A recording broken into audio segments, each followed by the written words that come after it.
I like I said, I don't think I put enough coffee grounds in there. It's a little clear.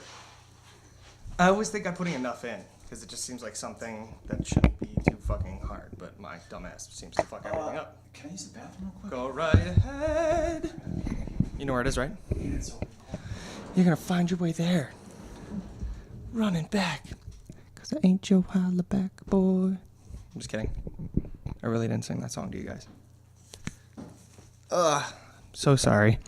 This is probably gonna be a short one because we have been trying for the past couple of hours to figure out how to use the camera to live stream, and we're coming up goose eggs. So, as soon as he gets back from the room in which one rests, we'll figure it out. Damn it, Egg. I know. I hate when I do this. Where I should be already set up and ready to go. But I'm not set up and ready to go. Oh, yeah. I ended up figuring out what was causing the noise in the background. And that was because my dumbass had one of the condensers on. So that way you would get all the background noise when I was talking to you. So I turned the condenser off and I put the compressor on. So now we are compressed. We're compressed. I was just saying I figured out why I was getting all this reverb noise in the background before. Yeah. And it was because there's a compressor feature, and I had it on. Condenser. I had the condenser on, I had the compressor off. But now it's fixed. Yeah, now it's fixed, so I can turn this shit up to a fucking 11. And I'm gonna turn it up to 11. And there's us right there. Hey. Yeah, we're recording. Hey. There's us right there. Hello. Oh, I can see my thing. Hey, I'm working on doing stuff. Doing stuff. I know, they even got you running to the bathroom. Oh, God. There's a headset there for you, too. That's so embarrassing. Yeah, it's literally been on since I turned it on. Like, as soon as it went green, I just clicked go. See, I don't have this on my Isn't that sexy, man? thing. You gotta have the headset, man. You know why? Classy as fuck. I guess so.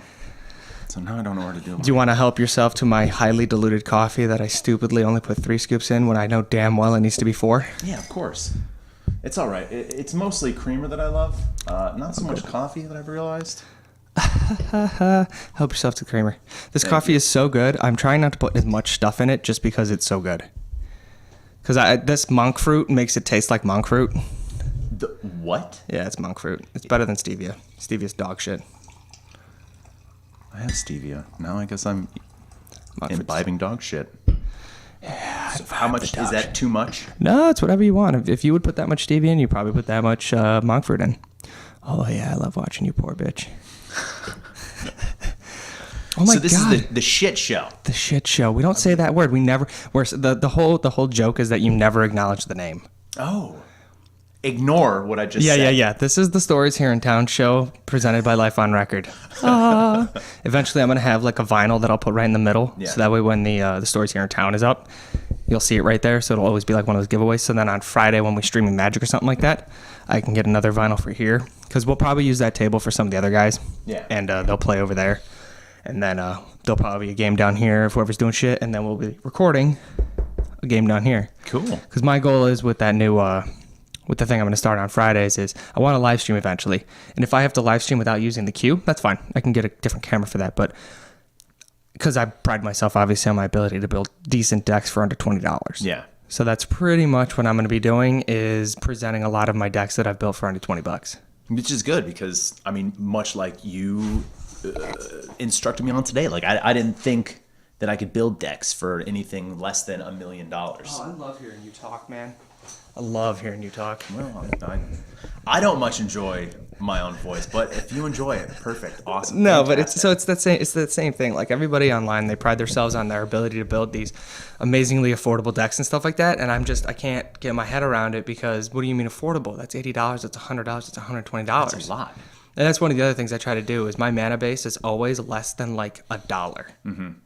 So whether I'm using like a play set of Evolving Wilds as quick fetches or and then I even take into account the price of basic lands. Like if I don't have enough, I have to go to the store and buy some, just because I have so many goddamn decks. But even other than that, like it might be like a couple tri-lands or some double lands or something like that. But most decks, I try not to use them in just because that extra turn for it coming into play tapped wastes a turn for me. Yeah. Especially in a deck that's already budgeted, so I mean it's already slow. Last thing I need to do is slow it down even more. Like one of the only decks that I have that I embrace that in is my Infect deck. Because my Infect deck, even with the slow down deck, is still a turn 3 win every single time. That's pretty damn good. And See, that's I with need to the start taps. putting more thought into my decks. Like I see a bunch of cards, Yeah. and I'm like, wow, this is really cool. Wow, this is really cool. Wow, this is really cool. And let's just throw them all together, and they don't really flow as much. Here, I'll show you one right now. May I use your spoon? Yeah, go right ahead. Just so I can. It's literally just a stir spoon. I don't put my mouth on most things. That's literally what I was going to use it for. Giggity. Well, I'm really weird with germs and stuff like that, so, you know, it's just... And most of the time, I don't even know why I have a fucking spoon in here, because I never stir my coffee. I never fucking do. So let me show you one. So this is one that I'm working on. Nope, I finished that one. Never mind. That one was pretty quick. Like, I'll get an idea. I'll see a card or something like that, and then I'll literally just put a couple things. Oh, there's the black aggro deck I was going to show you. Fuck. The $8 deck. One of them I found. Come on, you dumbass. All right, so here's like this I literally put together the other day. This is a green artifact deck. And what I wanted to do was build a deck around the top card, Fangren Marauder. Yeah. And Fangren Marauder is whenever an artifact is destroyed, you gain 4 life. Okay. So I was going to run maybe a couple other green creatures, stuff that synergizes with artifacts, and then literally everything else was just going to be quick artifacts. And the goal would be to get Fangren Marauder out there and then have him plow through you, protect him whenever I needed to with like certain spells that allow him not to be targeted by removal, and then or stuff like that I can essentially throw in to like flicker him in and out. And then Flicker was you can bring him out of play and then bring it back into play, correct? That's the one you told me that I should start. Flicker decks are fun. I have like 3 Flicker decks I'm working on. I literally named one Flicker Bitch after my favorite Flicker card, Flicker Wisp. Mm-hmm. So, but no, like that's the beginning of the brew. I'm just like, all right, I want to build a deck on Fangren Marauder. All right, Fangren Marauder is really cheap. I know automatically because he deals with stuff that goes away that I'm probably going to put a play set of like Bottle Gnomes in there, which is a 1/3 for 3 when you could sacrifice and gain 3 life. So I can have a free blocker. Yeah. And then gain 3 life and then gain 4 life. And I was like, well, maybe I can have like some sort of life gain game winner. So now I'm looking into that to see if that's something that's reasonable, because I know a lot of the life game winners are just bullshit. Like they're really hard to fucking work around. But I love me a good aggro deck. I kind of want to do something like that because my girl bought me. All right, so let me backstory a little bit. Backtrack. I've slowly been teaching her how to Magic the Gathering. Yeah. So we'll go and we'll buy a whole bunch of booster packs together, and then we'll play around with it. We'll show each other cards. And we'll That's make so a deck. thin. That's such weak coffee. I'm so sorry. It's still delicious. It's so weak. It's the thought that counts. I'll do 4 next time. 4 scoops. 2 scoops. So we'll get a whole bunch of booster packs. I've never had like a Planeswalker or anything. I think they're really cool. I like the idea of them. And then one day we're sifting through. I give her a booster. She's sifting through it, and she gets a Planeswalker. No shit. She's Yeah. like, oh my god, this is so cool. I love this. That's Yeah. not how she talks, but you know whatever. That's how you hear it. So fast forward like a month, she actually went out and she bought me a Planeswalker because she felt bad that she got a Planeswalker and I didn't. That's so sweet. She bought me Nissa Ravain.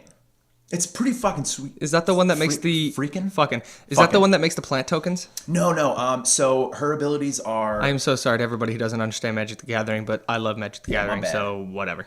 So her +1 is she can pull a Nissa's Chosen. It's like a 2/3, and anytime it was going to die or leave the battlefield, instead of going to the graveyard, it goes to the bottom of the deck. That's not bad. So you got a recurring creature. Yeah, so she can pull one out of the deck and then put it right into play. That's Nice. one of her +1 abilities. Her other +1 ability is for every elf creature that is on the table, you gain +1 life. And her +7 ability, or her -7 ability, Yeah, whatever it is, her ultimate, yeah. that's you can pull as many elf creatures as you want out of your deck and put them into play. It's a pretty sweet thing. I've been brewing a super super budgety elf deck that I might just have to hand you, and then you put that Nissa card in, and then those 4 copies of the one that she can pull out.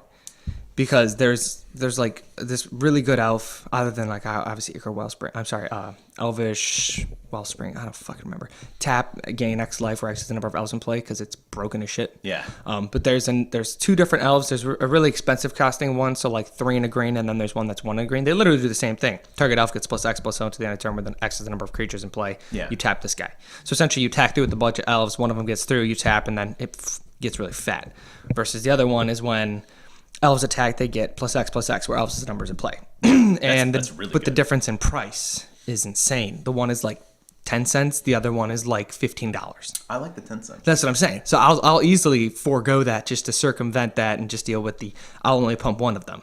Here's my question. Am I allowed to have more than one copy of a Planeswalker in my deck? Obviously, I can't have two of the same Planeswalker in play. Yeah, they have the legendary rule, but you can have as many. You can have 4 copies of them unless they're. Okay. But like, so if you're looking for like our format, there's only a few cards that are banned because once again, we don't have sideboards. Yeah. So we can't alter our deck to play against a certain deck. So we literally have to build our deck to be the best that it can without a sideboard, which is why we have certain cards that are banned. And Bradley and I seem to get into this a lot. Like Leyline of the Void and Planar Void are banned because over half of the decks that we play with have some sort of graveyard manipulation. I was like, you can use Tormod's Crypt, you can use all those cards like that can remove graves from the game. You're more than welcome to. The biggest objection I have is that you are fucking Planar Void. There's no way around it. It'll come right into play automatically, and then half of the decks that we play with on all sides of the board are completely useless. There's nothing to do because we don't main deck destruction. Yeah. Because we're trying to make the deck as best as possible, and that's 2 to 4 slots that are now gone for artifact or, enchantment destruction. So it's one of those, we don't really have those just because of that one fact. We don't have infinite combos because we're not assholes. And it's one of those, like, we come to play Magic. And I don't want to play against your fucking deck that's going to beat me and not let me play fucking Magic. We're not here trying to win, $1,000 tournament. We're here enjoying the company of each other. Yeah, and then trying to make the best shit we can. Yeah. The best doo-doo pile decks we can. Doo-doo pile. And that's what I'm trying to say. I think the cheapest deck I've built so far was $1.40. It's silly. It's just terrible. It's just zombies. It's just a whole mess of shitty zombies. You don't have to ever attack with any of them. There's one zombie in there. It's tap. Target player loses X life. All opponents lose X life, where X is the number of zombies in play. You gain that much life. it was like a 3/3 for 4 or something like that. Ridiculous. I can't remember. He's just silly. He's so overcaught. But he just sits there, and I just build up zombies. Build up more zombies. This is why I think the $20 deck idea is a great concept, because when you go on like Twitch or something and you watch these people play Magic the Gathering, they're playing these great decks. Oh, they're playing killer decks. I've never seen someone actually bring it as a frugal Magic the Gathering. Well, that's how it's been since I was like young when it started. It's always, I used to do it. I can only play with what I have. Yeah. But now that I figured out that TCG Player makes things so damn affordable, I can literally make these awesome decks and then I can buy them and they'll be here in a week essentially in pieces. And I'll buy them from the most affordable vendor out there. Mm-hmm. And I'll hit the minimums that I need and yada yada. So I spent $50 and I got 4 decks. Now I'm gonna upgrade. So these Fridays I'm not gonna suck. But that's what I'm saying. I'm $30 under budget, because if it's supposed to be $20 a deck and I bought 4 for $50, $30 under budget. I came in clean. You know what I'm saying? And I even bought some extra cards to fix some of my other decks too. Like over time, I'll do that. Like, that's not to say like once the deck's built, the deck's done. Like my Death and Taxes deck, there's 2 cards that I floated around that I was like, these cards are better than the ones I have, and I looked to see if they're comparable in price. I was like, yeah, that's fine. So I'll buy those and I'll switch them in. Yeah. Just because I want to make sure I'm true to myself. There's a couple decks that I break the mold on, like my Jund deck, my Abzan midrange deck, which there were probably about 25, a little bit over, and then I made a flexible choice because I had spare double lands, not dual lands. They were like, they come into play tapped, but they tap for 2 colors, or they can come into play untapped if you control one of the designated lands.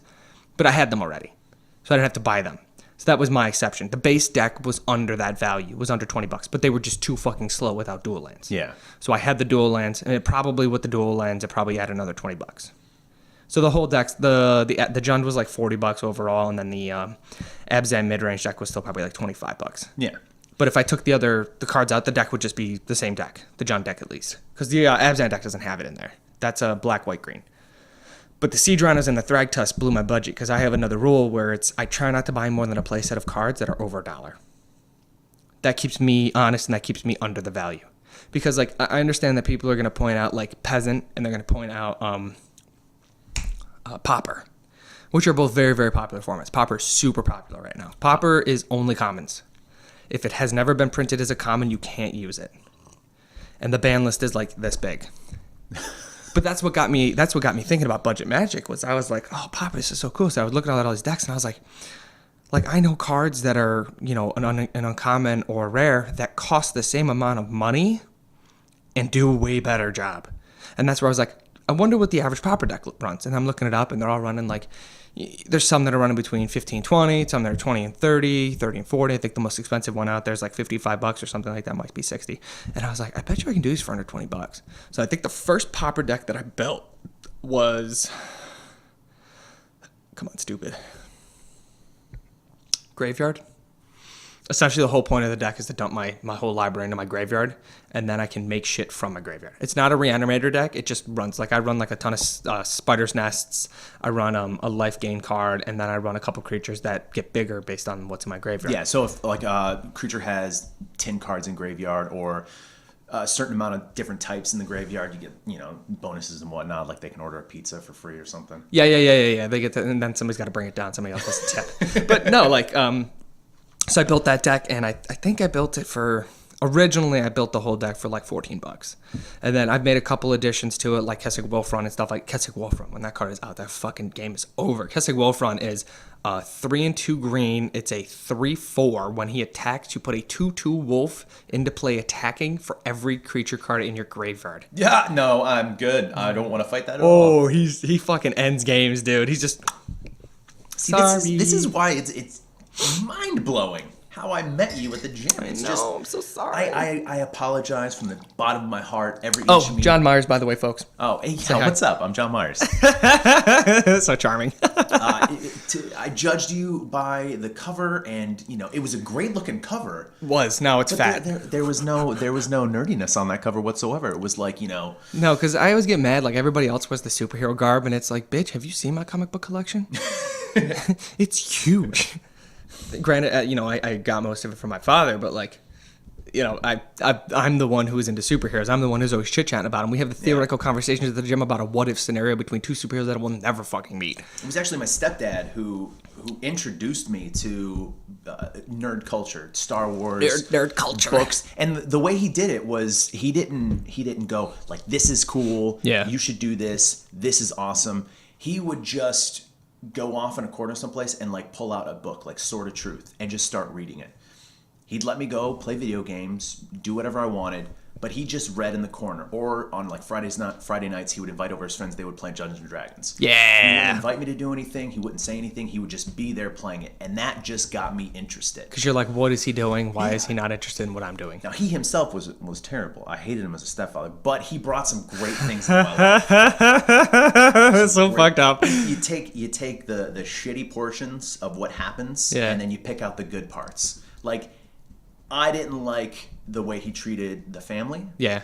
But I love that I know what Star Wars is now. Yeah. I love that when I pop on, my Spotify, one of my favorite radio stations is Led Zeppelin. I found Led Zeppelin because of him. Okay. So that's kind of the way I see life is everyone has to deal with shitty stuff. The main key element is to find those positive things in shitty moments. That's kind of why I do stuff. So wait, you're from Webster, right? Yes and no. Oh, all right. What's the no? I was born in Alabama. No shit. Yeah. What part?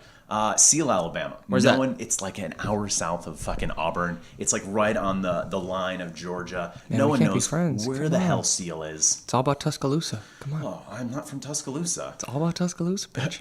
But I was born in Alabama, and my mom met my stepdad because he was a reservist drilling down there. Mm-hmm. They fell in love because she worked at the VA. Blah blah blah blah blah. Yeah, they decided to get married. We moved up north. I lived in Irondequoit. Where was your father, if you don't mind me asking? My real dad? Yeah. I like how you said that. You go, my real dad? My real pops?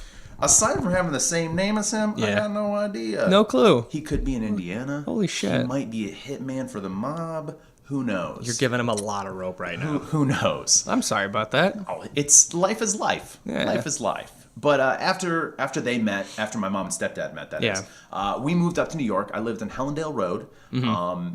In Irondequoit. I stayed in Irondequoit till probably about 8th or 9th grade. I was actually telling your lady about this outside. Yeah. In Irondequoit, I was bullied. I was made fun of a lot and beat up. Okay. Which is cool, whatever. It builds me up to be a better person. Yeah. We all know those people are just pieces of shit now anyway. Who fucking cares? So where are you? You got 3 kids already and you don't make enough money? Fuck you, bitch. I'm sure they're doing well in life, or they're doing their own thing, but I'm sure you can say that, but it's probably not true. Yeah. Everybody's got their own problems, John. but in around about 8th grade, my mom and stepdad got divorced. Thank God. And I was dealing with a lot of stuff emotionally, so I got pulled out of high school, and I was homeschooled for 2 years. Ooh, how was that? I actually loved it. Did your mom homeschool you, or did you have an aide come to the house? I had it was all online. It was all that's online. cool. So it was all by my own doing. If I saw something I wanted to learn, I went, "Hey, Mom, I want to learn this." So I learned that. That's interesting. That's a really cool concept. It's cool concept, but I also don't have a lot of self-control as a child. So, and my mom being somebody gave you a lot of rope. Yeah, my mom being a nurse and a single mom taking care of 3 kids, it was up to me to be in control of my schooling as well as taking care of my sisters, getting them on the bus. Are your sisters younger than you? Yes. Okay. Helping my mom out with bills and stuff, and then she's off working 24, 75 million hours a day. It was ridiculous. So after about 2 years of that, it was getting a little bit too much for me to handle. So we moved from Rrcord to Webster, and I went back to public school. What was the shift from Rrcord to Webster? Like, what was the purpose behind that? Honestly, just the rent was getting too high at the place we were staying at in Rrcord, and she was searching around for a new place. And this place in Webster, right across from Spry Middle School. Okay, I It know where that was is. reasonably priced. It was a great apartment. The guys next door were super cool hippies. Nice. So we said, screw it, let's go move there. So we moved to Webster. I was terrified. I can't tell you how terrified I was to go from the stupid, hateful school of Eastridge to homeschooling, loving it, enjoying my life, not having to deal with people, to going to a brand new school where I didn't know anybody. Yeah, that's got to be hard, especially when you're a teenager. Fortunately, Webster was. I had no problems there. Like everyone was fantastic. Good. Yeah. I'm happy for you. That's awesome. But that's kind of why I've been in a lot of places. So I like to think I was raised in Webster because I feel like I evolved more in Webster. In the 2 years, 3 years, yeah. Yeah. Okay, that's cool. Because I had to adjust. So what happened after you graduated from high school? Trying to find my way in life. I went to MCC for a little bit. I took the liberal arts route. Yeah. The liberal arts route. That didn't really work out. I worked several different little side jobs. I made T-shirts. I worked my Blockbuster. I was a waiter. Nothing really panned out. You had stuff going on. Yeah. I didn't feel like I really belonged anywhere, so I joined the military. How long after graduation was that? Military was, let's see here. I joined around 23, so it was a few years. Whoa, yeah, you waited a little bit, didn't you? I was trying to find my way. Yeah. Making my way downtown. Walking fast. Faces past, and I'm homebound. I just made that reference this morning. I was like, "Don't you know this is an all-white party?" But that was need you. That was a 180 from, because I am a very passive, not passive. What's the word I'm looking for? Where I don't like conflict. Pacifist. I am a pacifist. There you go. I was gonna say I don't believe non-conflictive. Yeah. I don't believe in violence. Any dispute I've had in my life. I mean, I've had dudes who are super drunk that want to destroy me. Tell me the first time you killed someone, you got a rager when you were in the military. Oh, you were like, man, I really like this. I did get a boner. I didn't kill anyone. We were out on a mission, and it was one of those butt puckering situations. Oh, where yeah. I didn't know what was going to happen. Oh, shit. My body went through a whole lot of different emotion: fear, happiness for not dying, arousal from not dying. Whoa. It was strange, but You shot off a gun really close to your penis just to feel alive. You're like, all right, bang! No, I was. We had gotten home from convoy, and we were done. I was able to relax, enjoy my life. I went in, I got changed, I threw on my PTs. I was ready to go for like a nice little run because got to release a little. Where bit. were you, if you don't mind me asking? It was Rrcord, Iraq. Oh, okay. Yeah. So I go to leave my chew. A chew is a Connex housing unit. It's like you know what a Connex is? Big rectangular metal things on the back of Mack trucks. Yeah, they're really small and they're turned into like little housing units, little rooms. So I left my chew. The mortar alarms went off. Oh, so that means we're gonna get incoming fire. Whatever.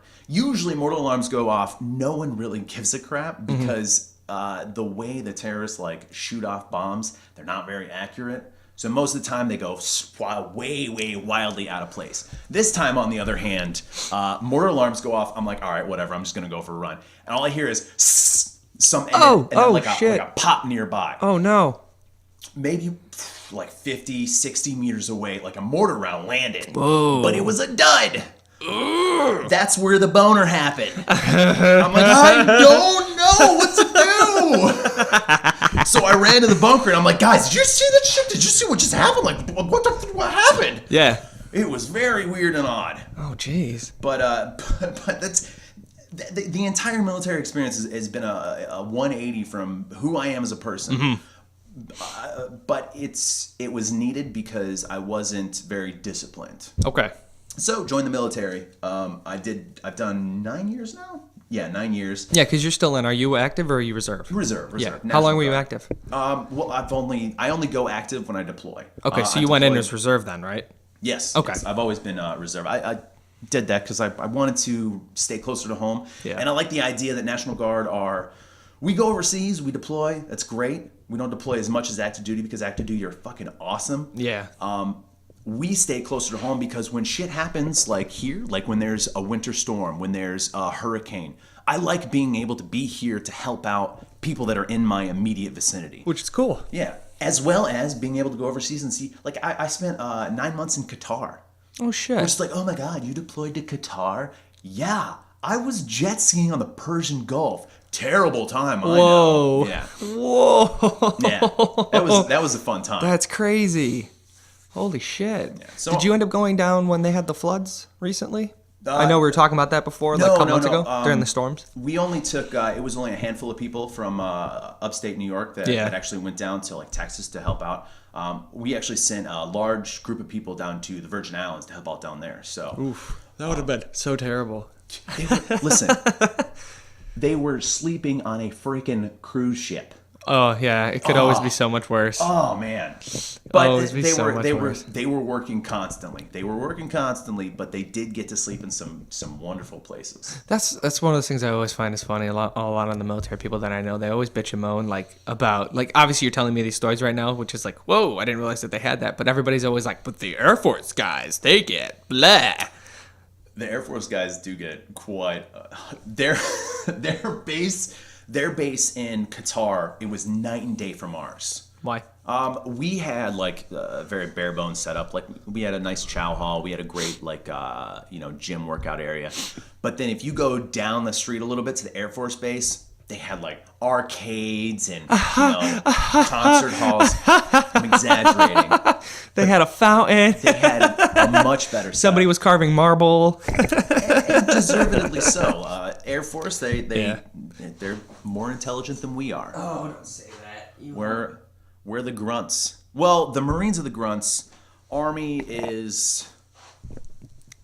We're the grunts that like to say we're the grunts. Yeah. Marines are actually the grunts. Yeah. And then Air Force are, they're the cool guys. They're the guys that sit at the. Oh, am I? You are so far away. I think I can only hear you because you're so loud. Oh, my bad. I'm sorry. Oh my God! Now I can hear my ears. I get used to streaming because like I have my. I'm my wondering mic if set up that right here. whole first half I missed all of what you said. I hope not. I think you did. I don't. You think you did. Usually, like my mic is set up like way back over here. Yeah. So. I can. Yeah. I'm right there. No, I just turned you up. Oh, like a gotcha. fucking- All right. Ooh, I can superhear myself now. Yeah. You couldn't hear yourself before, could you? All right, I'll restart from the beginning. So I was born in Alabama. You're so stupid. So I've gone through a whole lot of weird stuff, and it's only recently that I've started finding my place in the world. Yeah. Yeah. I know. So after you obviously went through your basic camp and stuff like that for the reserves, what did you end up doing? Like, what did you find yourself doing? Because I know right now you're going to become a mason. Yes. I was landscaping. Because it's an easy gig. It's seasonal work, and I was volunteering for a lot of different training outside of coming home from basic training. So anytime something came up where they're like, hey, listen, we need a group of soldiers to go down and learn this new drone technology. Yeah. I'm like, yo, right here, let me go do this. Okay. That's pretty cool. It was good having a job where I could be like, hey, listen, Kyle, I need to take off the next 3 weeks. I got to go down to, Fort Georgia, Seattle, Washington, and Kansas to do this, and that, and I'll be back. And they're usually like, okay, that's fine. So, well, they're not legally allowed to be like, oh, you can't do that. They're not legally allowed to do that, but you'd be surprised. You serious? Yeah, there's ways of wording things where an employer can actually get rid of you for your military obligations without having to get rid of you for your military obligations. Yeah, there's ways of doing it. It's fucked up. It's fucked up. But, people got to make their money. Yeah, but you've also got to save the country.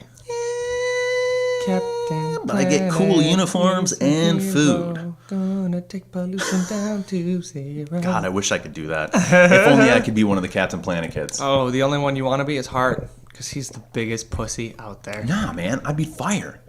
No, I was being funny. Hart is terrible. Oh. Like, everybody else gets an element, this dude gets Hart. He's like, oh no, we have to go save the people. Hart! And then the guy's like holding the fire, like he's like standing over there in front of the fire hose, and he's like, oh, I'm gonna use it now. Like, dude, I don't care. The guy with water had more power than you did. It doesn't even really go with the elements. Hart is not part of the. The only reason it's in there is because Captain Planet eats a heart.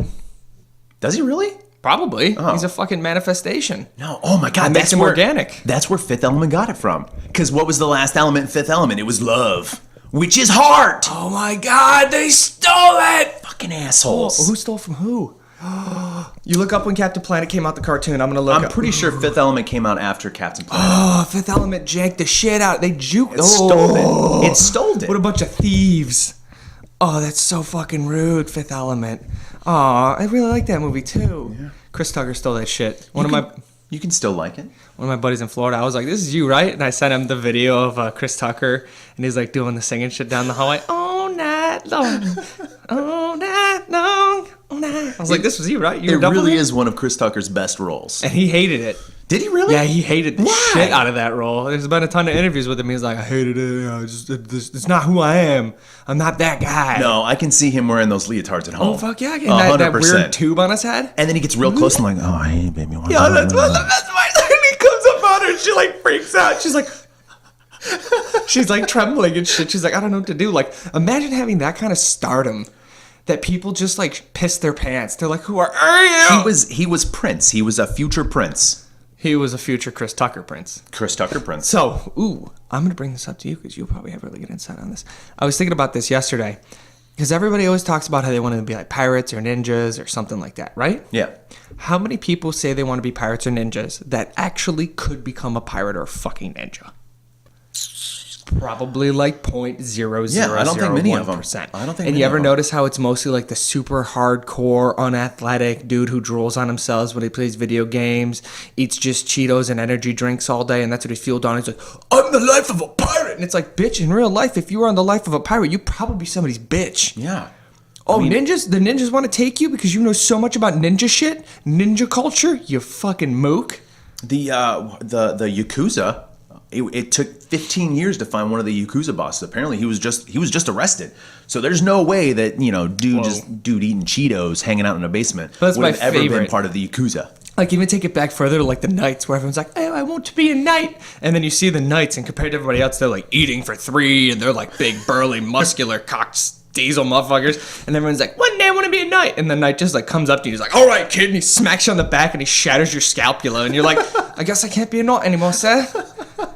I would have been happy with being a peasant. Being a peasant, just living your life, not having to deal with a lot of shit. You not having work. Food, not having good shelter. Yeah, and that's fine. I'm all right with it. He goes, but the whorehouses, man. but wearing that fucking armor? Yeah. No, thank you. You seen a peasant's gear? Yeah, I'll carry a pitchfork. That's fine. Yeah. I'll put on some lack of shoes and maybe some pants.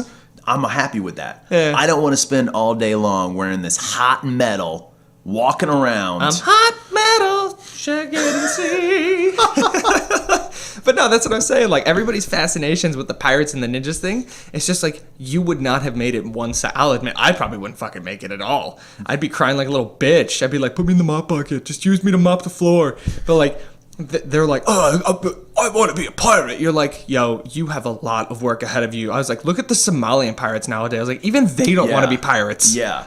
They're not happy about being pirates at all. Because people have these fantasies that this life is way more glamorous than it really is. Yeah, they think, well, it's all about the pillaging and shit. But you got to imagine, how much fucking food can you keep on a ship? What if you get kicked off of a port and you fucking lose your map? How the hell are you going to find another port to find more food? You ever heard of scurvy, man? Scurvy! No, thank you. Yeah, imagine, I bet you cannibalism was super prominent on pirate ships. Oh. I bet you shit was wicked. And that's probably one of the reasons they went so crazy is if they're eating other pirates' brains to try and survive and shit like that, they're going to get, like, fucking weird diseases that they're not supposed to get from eating fucking brains. You went real morbid with this. I'm serious, yo. This is I've never even contemplated Because this bothers me, man. Everybody and their mother wants to be a goddamn pirate, but nobody has what it takes to be a pirate.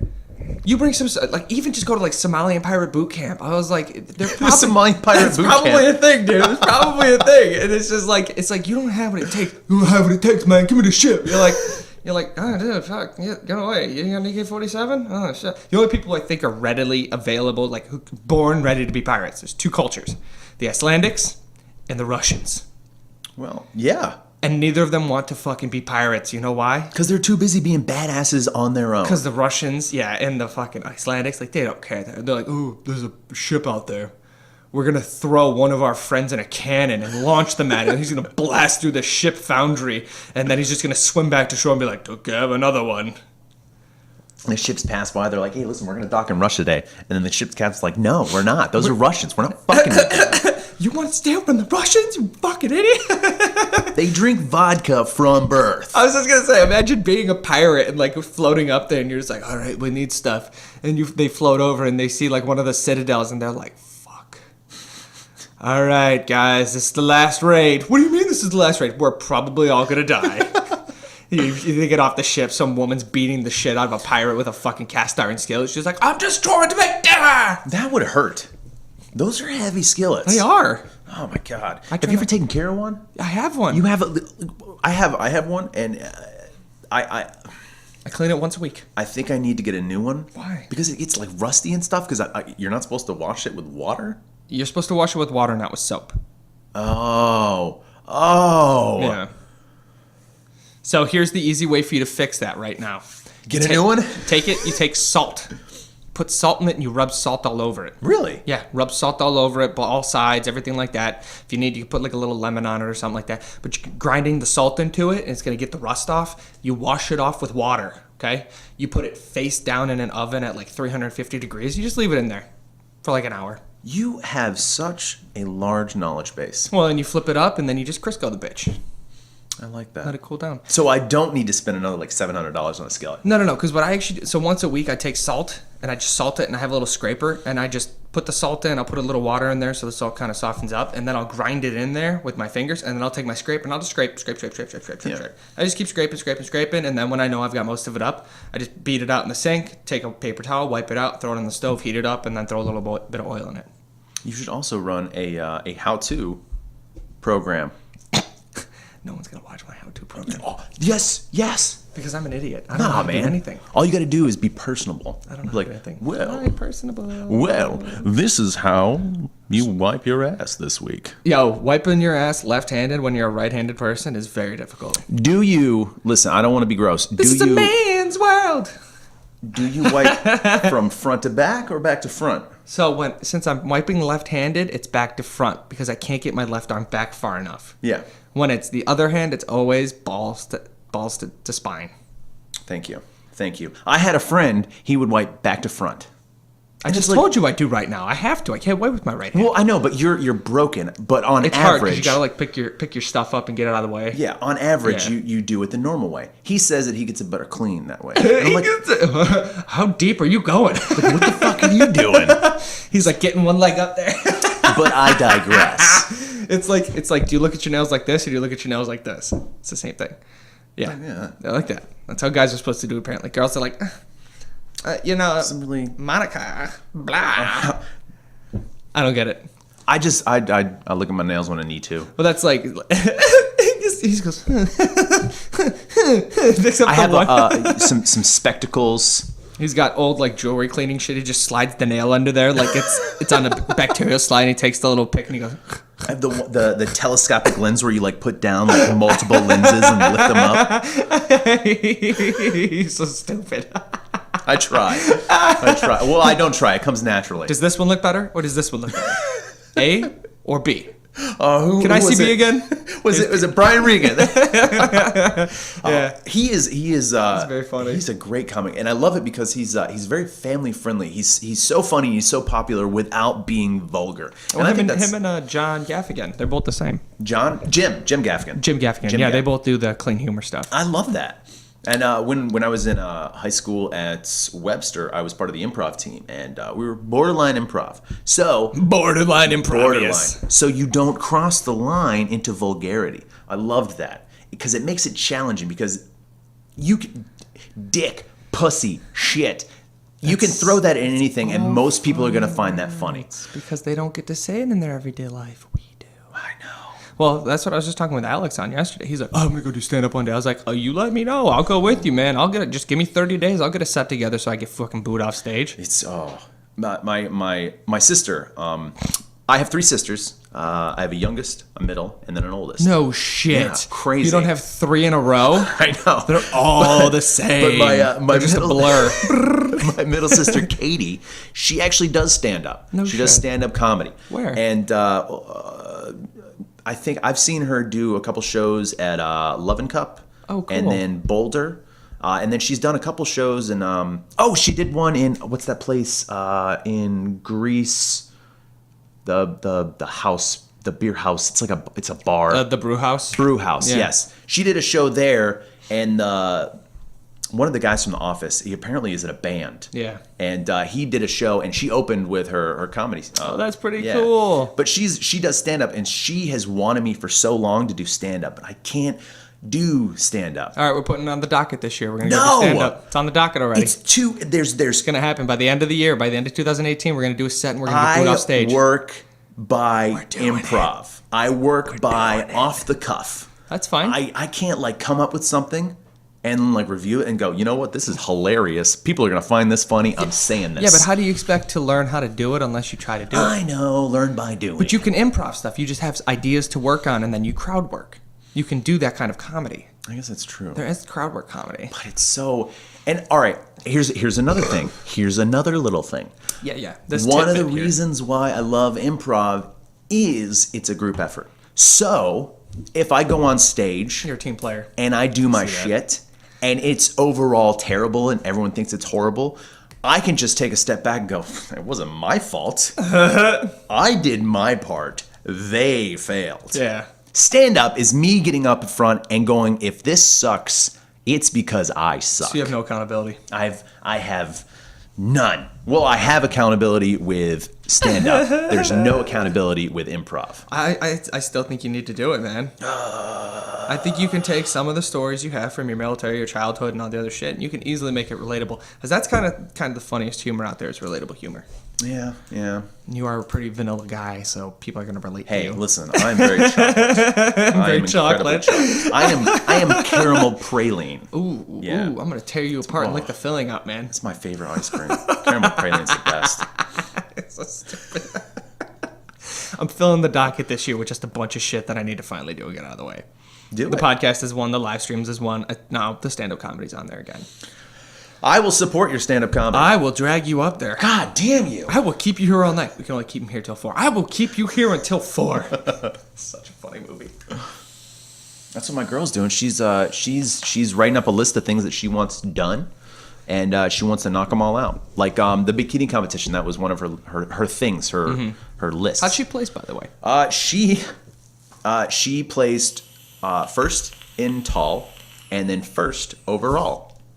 Which I thought was... so it's broken up into short, medium, tall. Like your height, basically. So she is tall for her height. So she's tall for her height. I'm so happy Yes. she's tall for her height. Yeah, she's tall for her height. So I guess that's how it's broken up. How tall is she? That's what I'm asking. She's 5'9". God damn. That was tall. Do you have to look up to her?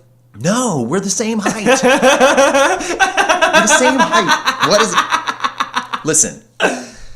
My view has always been, if a girl is taller than you, as long as you can pick her up and throw her around, there's no issue with height. That's always been my thing. I feel like you're a member of the Bills Mafia with that statement. No. Just got to pick them up and throw them around. Hit the table. Bills Mafia are just all abused housewives and house husbands. The fact that you would let someone else pick you up and throw you through a table, or you would decide to throw yourself through a table. I pick up Nicole. No. Oh, you're talking about Bills fans. Bills fans throwing each other to the table. If Nicole picked you up, I would want that video. Oh man, that would be some hot stuff. She'd be like, "You remember the apparatuses I hung from the ceiling?" She'd be like, "This is what they're for." You're gonna when you meet her, it's gonna be like night and day. You meet me and you go, "Wow, this kid is very extroverted. He's talkative. He enjoys being a presence." Mm-hmm. Who the fuck is this girl in the corner? So how did you meet her then? Match.com. More relationships are made on Match than any other website. Yeah, Match.com. Match.com. That's why I went there. No shit. It was I mainly made a Match.com to kind of see what was out there. I wasn't really finding anything. I was gonna say, were you having trouble in the dating pool? Yeah, I was just busy all the time. Yeah. And with being deployed and then coming home and then deployed and then coming home and then going to training and coming home, it was hard to just like go out and find someone. Yeah. I didn't really want to meet someone at a bar. It's really that's what I always tell my friends. I'm like, get the fuck out of the bar. Go somewhere else. Go to a library. Yeah. Go to the gym. And that's where Match.com came into play. Like I saw her profile, and at first I thought she was going to be like some sort of robot because she had bleak. All of her interests were freaking astounding. Mm-hmm. She liked all the same things as me. She liked all the same music. And then her pictures were like of her being a amateur. She's an introvert, and this is where it blows me away. She's an introvert. She doesn't like social situations. She doesn't like anything like that. But she used to do amateur wrestling. Like WWF style amateur wrestling. Oh, she's awesome. Yeah. That's crazy. And like I can show you a video of her like against one match, and like she does all these crazy moves and like she tags out and stuff like that. And I'm like, wow, this girl is astounding. Was she like a gymnast or something when she was in high school? No. Being 5'9", you better play basketball or volleyball. She hung out in the library. She actually went to Rush. She went to Rush Henrietta. What year? I think 2005, maybe 2006. What's her name? Nicole McEntee. You probably not going to know her because she prided herself on not knowing. She doesn't have a Facebook. Damn it, Mag. She doesn't have a Facebook. Because the name McEntee is super familiar. Yeah. But it was... McEntee, does she have siblings? Yeah, she has quite a few of them. Kevin. Yes, Kevin McEntee. I know Kevin. Yeah. I know of Kevin. I haven't seen Kevin in probably a decade and change. I see him all the time. Because Kevin, I think Kevin was 06. I think she was 05. She might have been 05 because she's my age. Yeah. She's my age. She's my age. But bitch. She is... the way she explains it is... Her brother's like a big joker, right? Oh, yeah. Yeah, I know exactly what you're talking about. I know him. I don't probably... She's just... Yeah, you're not going to know her. Like I said, Nicole McEntee is an elusive beast. Yeah. She's elusive. But she creates these personas. Like she loved wrestling and she wanted to be a part of wrestling, so she created a persona, Nikki Jet. Super savage. Yeah. That's cool. And so when she did her bikini competition, she created a persona. Yeah. She created this glamorous woman to be a bikini model. And I thought it was great because all these girls, like, you listen to them talk and they talk about how they're waitresses or they're bartenders or they're going to school to be a dental hygienist. And then this girl comes along and she works in the sewer.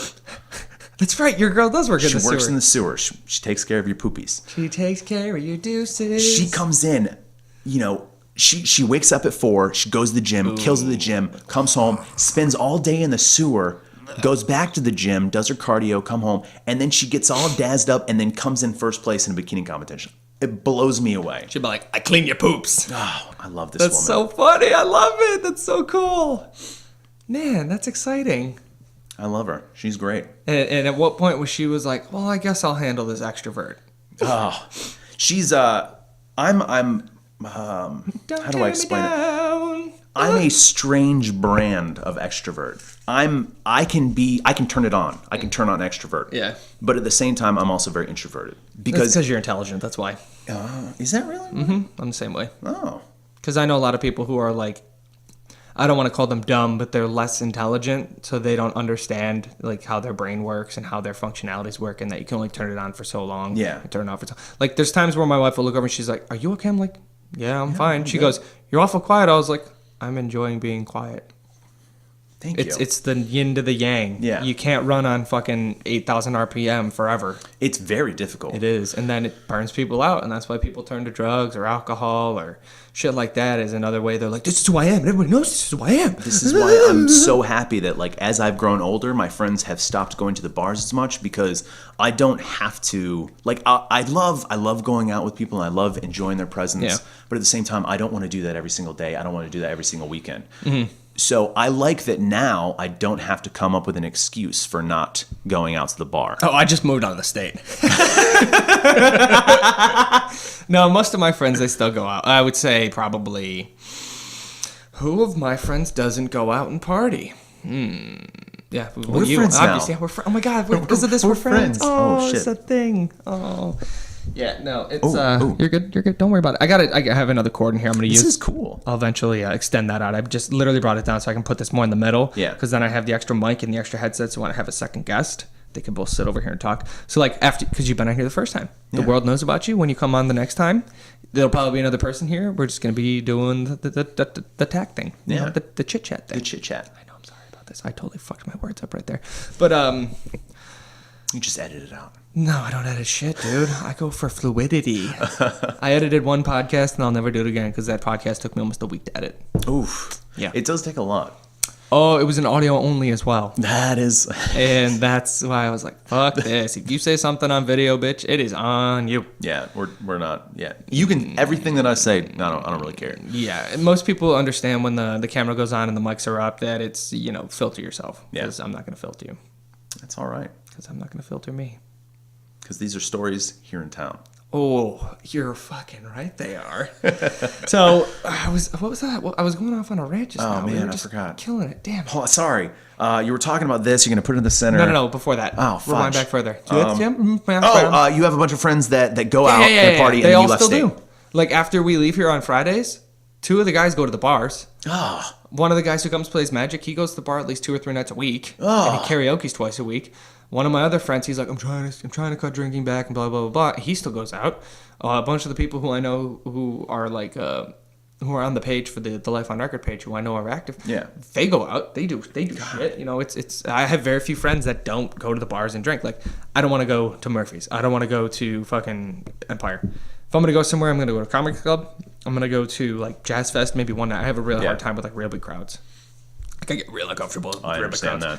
And then I might go to a concert, but I have to buy a ticket that's either right in the front or way in the back. Can't be in the middle. Fucking anxiety, dude. It's bad. But I don't go out. I don't want to go out. I don't spend that money. Listen, I feel you on that. But that's why I'm so big into the board game and the nerd shit, man. What's more fun? Hey, I'm coming over, man. And then you just show up and you got a board game or you got board games, you got card game, you got something going on here. We can stimulate our brains. We can have an intense conversation. And if you really look into a lot of the people that go out to the bar, they don't even really go out to the bar to enjoy each other's company. Because the vast majority of the time, especially these days, they're just the entire time. Oh, that too? Yeah, I totally enjoyed that. What? Yeah. Yo, she's hot, bro.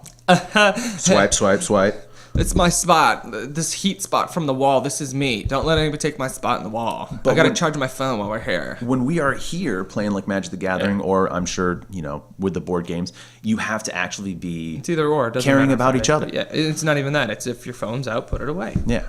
Like, just be here. Yep. Be present. If you wanted to do that, we could have just hopped on like an Xbox or something like that. My buddy's wife, Talia, she will, if you're like at a get together and you're on your phone the entire, she will tear you apart. Yeah. She will rip you to shreds. Might as well not be there. Exactly. What's the point? It's true. It's a big dilemma, and I'm waiting to see if this whole like the FCC thing where they're like, we're gonna throttle you down and you're only gonna so much shit, like how that's gonna affect people who are making money on the internet businesses, your data usage, your usage time on your phone and stuff like that. Because if the stuff all goes through and they start packaging deals off, the usage on the internet is probably gonna go down almost 60-70% because it's gonna be like, here's the social media package, it's gonna cost you another $15 a month per device, and you're like, what the fuck? But at the same time, I don't want other people's inability to have, discipline with a handheld device to impact my enjoyment of the I don't think that's what's going to trigger that. It's just the whole FCC thing where they're going to try and bundle things. Yeah. It's so silly. I don't think it's actually ever going to happen. I know that it's gone through, but there's too much. Listen, once you piss off the nerds, yeah, the nerds are the ones who pay your bills. In the way of what they want on the internet, shit's going to change. Well, that's where I think it's interesting is most politicians aren't like extremely nerdy, tech savvy, brilliant people. They're just politicians. So imagine if our Congress and the Senate was formulated and made up by, the Silicon Valleyers and by what's happening North now. Dakotians and the people who are just super, super, super, super intelligent. You have this large push for scientists to stop being just scientists and actually push themselves into field like political fields. And I can't wait for something like that to happen. That'll be amazing. Gary Johnson, 2020. Who? Gary Johnson. Gary Johnson? Independent Party. Oh, I didn't vote for Gary Johnson. I know who you're talking about. I don't vote either. I voted for, I hate it. Don't say it. I don't need to hear it. You're good. I voted for Jill Stein. Oh. But that's only because I did not like Jill Stein, but I don't even know who Jill Stein is. I knew for a fact that New York was going to go Democrat. Yeah. And when, I'm sure when different parties get a certain threshold of votes, they get more money for the next one. Well, here's what makes me wonder is if, because Trump was a Democrat up until the election here, what if he had run as Democrat? Do you think he would have gotten the ballot over Hillary? With the way he plays? Do you think that's why he went Republican? Is because he knew he wouldn't get the ballot over a woman? Who right after the Democrats just got a black man into office, like you're gonna ride that tidal wave. Do you think? I personally think the reason he went Republican was simply for the fact that he knows that the Republicans have such a huge issue with the Obama era administration. Oh, you figure it's an easy in afterwards? It's a huge easy in, and it's easy to go to like a Republican convention and say things like Obamacare is the worst thing in the world, and you're gonna get uproars. And that's why people call it Obamacare. It's universal health care. Yeah, it's It's such a bother, man. Everybody likes to blame it, and it's like if you understood how lawmaking worked, you would understand that it wasn't him who did it. He didn't write all those fucking bills that got all those things that got attached to that bill. And not to mention the whole idea to the start was a Romney idea. It was a Republican idea, and the reason why it failed, the reason why things like the you have to have insurance, the reason why people's deductibles and premiums went up is because there was such a slander campaign against it to make it look terrible. So instead of everyone just signing up for it, nobody signed up for it. So if nobody signs up for it, premiums are going to go up. Yeah. People thought that, okay, I'll pay like $200 fine when I pay my taxes. I don't really care about that. But that $200 fine that you're paying is making the premiums go for everybody else. Yeah, it is. And it's covering the bad fill on it. I didn't expect to go politics. I don't usually go politics because I don't know a goddamn thing about politics. And I always talk about it on the show. I'm like, I don't understand politics. I've had to like when I search the Reddit, when I go on the Twitters, when I search things for the last 4 or 5 weeks, I've cut politics out of my life because being in the military, politics impacts everything I do. Everything in the military industrial and complex. also being very empathetic towards my fellow human beings. Yeah. I care very deeply when someone wants to F over other people. Yeah, it's not the right thing to do. It hurts my heart deep down.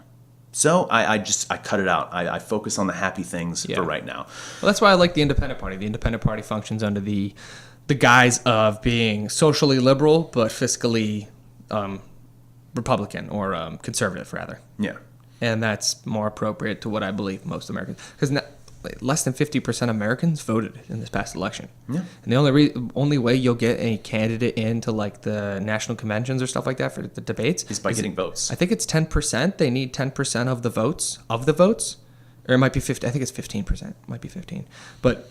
because they wouldn't let Gary Johnson in. I think he had 17%. They wouldn't let him come in. It might be 13. I can't fucking remember. But the only way you get more attention is that. I didn't learn about Gary Johnson until like months after the election. Mm-hmm. Months after the election. I was like, this is my guy. This is the guy that I want. Like, he stands for me. That's the one bright side I see of the Trump administration is because there's such a low voter turnout a vast majority of the time, Trump got in. Yeah. So because Trump's in, you're seeing more younger people get upset. Yeah. They don't like what's going on. Okay, well, if you don't like what's going on, get involved. Yeah, it's going to But don't just get involved, every 4 years. Mm-hmm. That's great. Worry about the president. But the things that impact you as a person are going to be local elections. Get involved locally first. Sure. And you're seeing more people care about that. And that's one of the bright sides. That's one of the upsides, I think, to the Trump administration. It gets really hard to follow politics because you have to follow local politics. Yep. You have to follow county politics. You have to follow state politics. Yep. And federal politics. And they're all different. They're all fucking different. But they're all very important. They are. And it's ridiculous how much shit that's going on. And now that I'm working as a mason, I'm involved in a union. So now I have to actually, like, recently there was a vote on the Constitutional Convention. You know, if we're going to bring that back. So open up the ability to amend the Constitution. Yeah. I didn't really know what the hell that was about. So I'm like, I went to my union hall. I'm like, hey, listen, there's a whole bunch of people talking about the convention going on. What exactly? He's like, yo, hold up a second. Listen, you need to research this because your pension, everything that you get from this union, that's all in that. Mm-hmm. And I'm like, wait a minute, what are you talking about? And he's like, yo, money is on the line. Oh, shit. Okay. So now I have to be involved even more. And Nicole, she works for the county, so she's also, you know, that's her money on the line too. Yeah. That's where it gets shady too, because then you'll know some asshole is going to make the decision for everybody, and then everyone's going to have a shit show, and then he'll bring it back, and then let's say you were going to make X for your pension.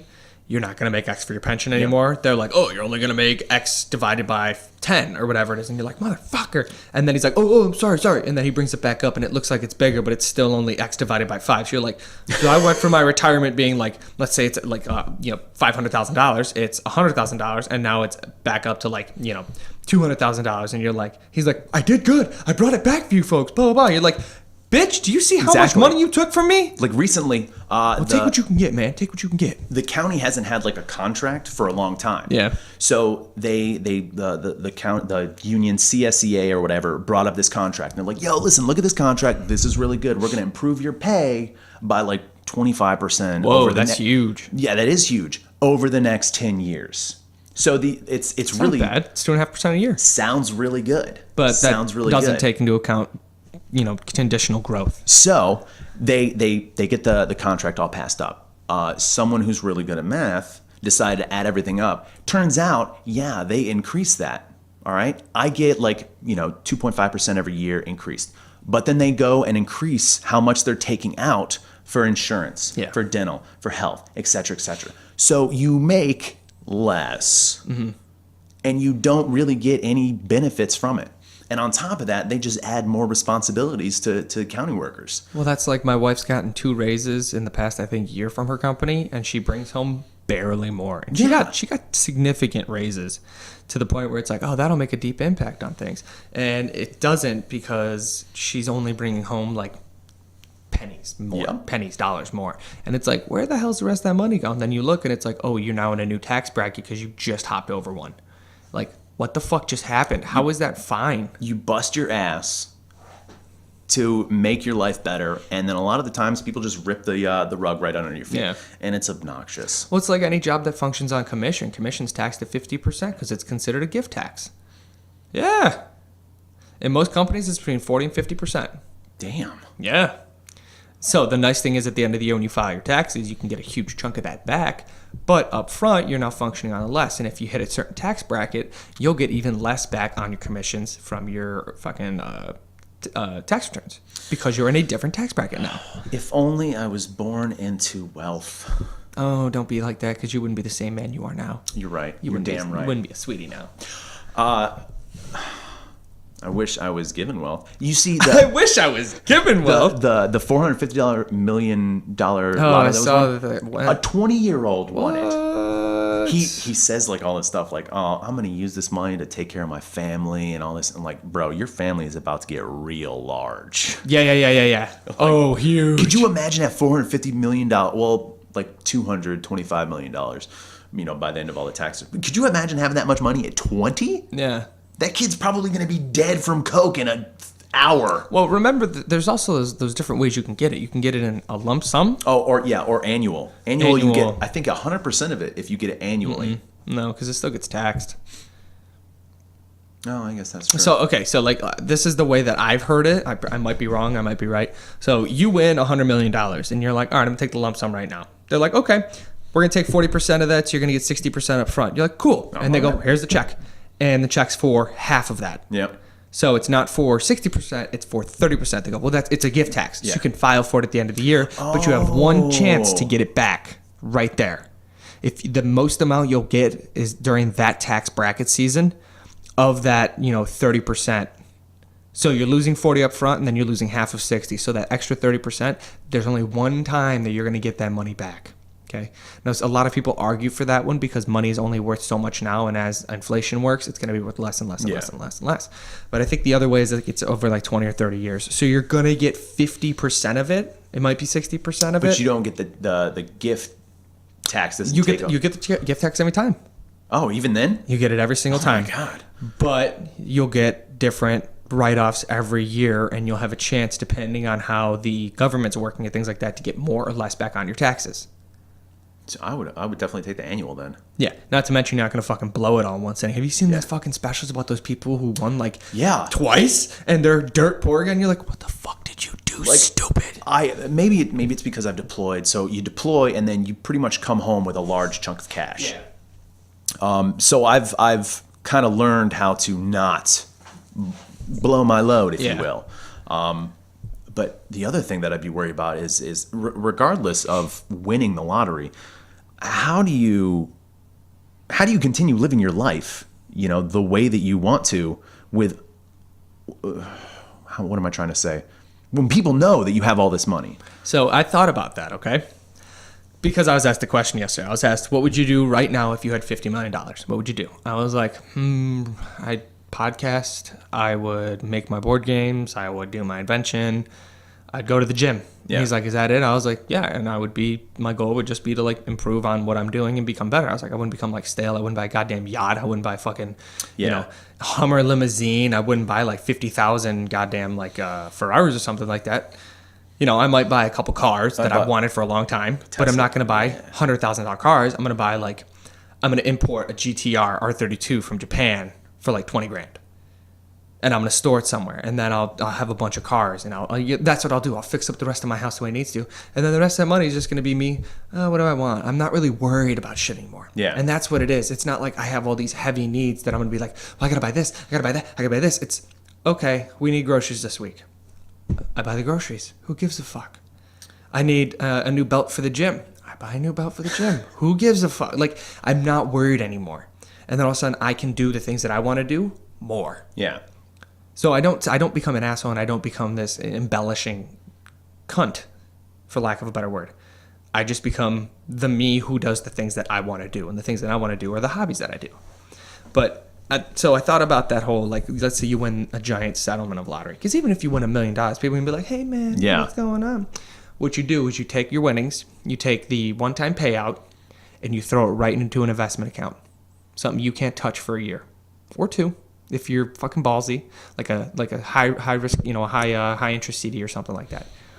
And then people are like, hey man, you got money? No, I actually don't have it for a year. Well, what'd you do? It's in a CD, so it's collecting some interest and shit like that. So everybody who's come in, they're knocking on the door, hey man, you got money? Hey, can you help me out? Oh, here's a sob story. Oh, here's this, here's that. I don't have the money. What do you mean you don't have the money? And then they get pissed off at you. And then they'll leave you the fuck alone. And you'll find out who really is your friend and your family based on the people who stay after you didn't have the money when they knew you had the money. Because they want the instant gratification. Yeah. You can't give it to them. You can't even do it if you want to. Everyone's going to come knocking on your door, and you can't give anybody a goddamn thing. I didn't even think of it like that.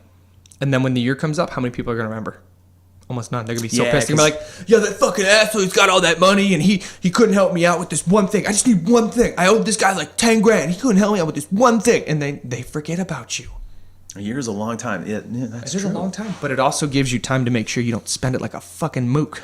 Because you'll make a bad decision, I guarantee it. Because I would make a bad decision, I guarantee it. Yeah. I would, all I would want is a nice season pass to like Bristol or you're so silly or what's the one out in Swain. Bristol. I'm just gonna go Bristol because I've always gone to Bristol. I love Bristol. Yeah. Season pass to Bristol, a brand new board every season, some nice gear. Well, the nice thing too is after you use the board for a season, you can sell it. Yeah, and you'll probably I would give that away. But that's what I'm saying. You could make most of your money back. Yeah, if you wanted to. Like if that was what you're like, you're just living your life, doing your thing. But I wouldn't want to deal with the people coming to me. Mm-hmm. All right, for example, when I did have a Facebook, I did not have my actual birthday on my Facebook. Yeah. All right. It was like January 7th, 1982 or something. Some ridiculous birthday that was nowhere near it.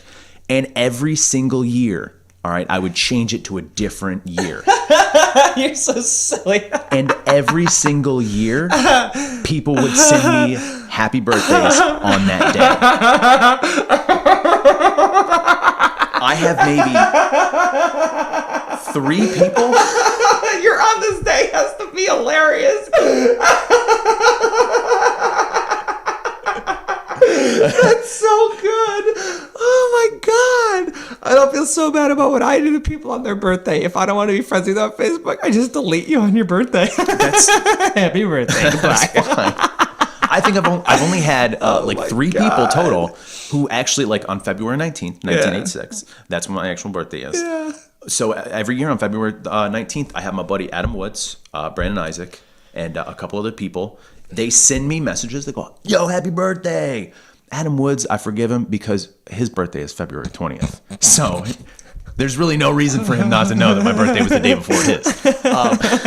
You're such but a like dick. the other people, they'll just send me, and I don't want those fake people trying to come back into my life simply because I have money. I don't want to deal with it. I just want to live my life, nobody bothering me. It's so funny.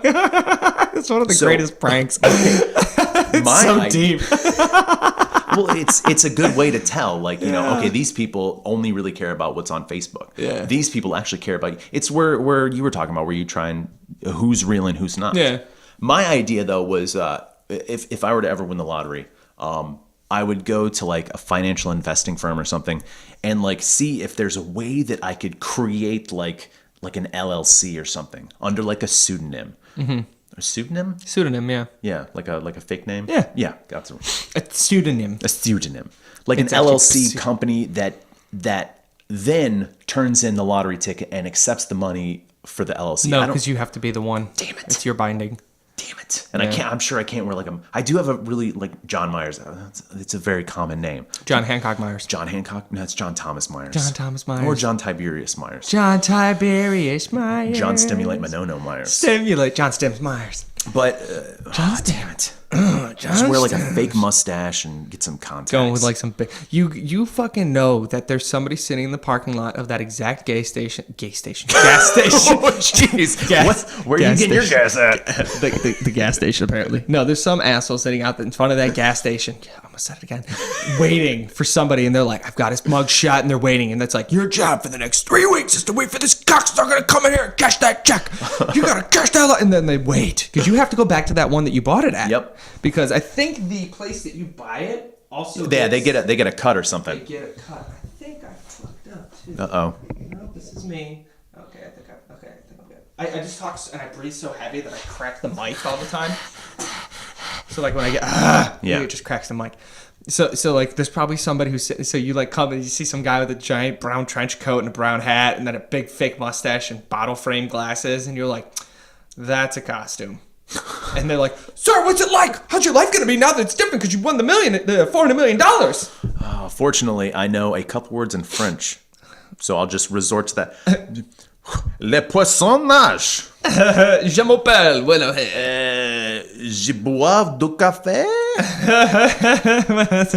So like I did the math on it the one day. I was like, if you had $1 million in the bank right now, how long could you live? Quite a while. How long could you live? Do the math right now. Figure it out. Oh my God! I don't do math. Okay, so let's say it takes $30,000 to $35,000 a year, tax free, to live. Okay. Okay. And I'm saying you have $1 million in the bank right now that you don't have to pay tax on because it's your money. It's $1 million. So if it's $35,000 a year, that's going to be 3 years per $100,000, which means you're going to get 30 years out of that $1 million, which means you still have to work until you're at least mid 40s, early 50s. And then when you get there, you have to live a modest life of $35,000 a year. Yeah. Right? But people don't see that when they have, I just won $2 million. I got $1 million in the bank.